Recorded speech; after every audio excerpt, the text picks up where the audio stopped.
చెక్కుతున్నంతసేపు, నిన్ను నేను చెక్కుతున్నంతసేపు, ఆ తరువాత అంటారంతా నిన్ను దేవుడని, నేను అంటరాని వాడిని.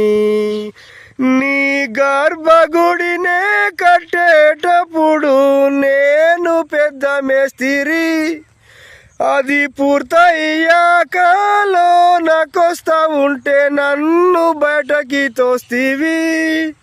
నిన్ను మేలుకొలు పగడోలు సన్నాయి నేనే వాయిస్తిని, కానీ నిన్ను తాకే భాగ్యం లేదా, నేనేం పాపం చేస్తిని అయ్యా.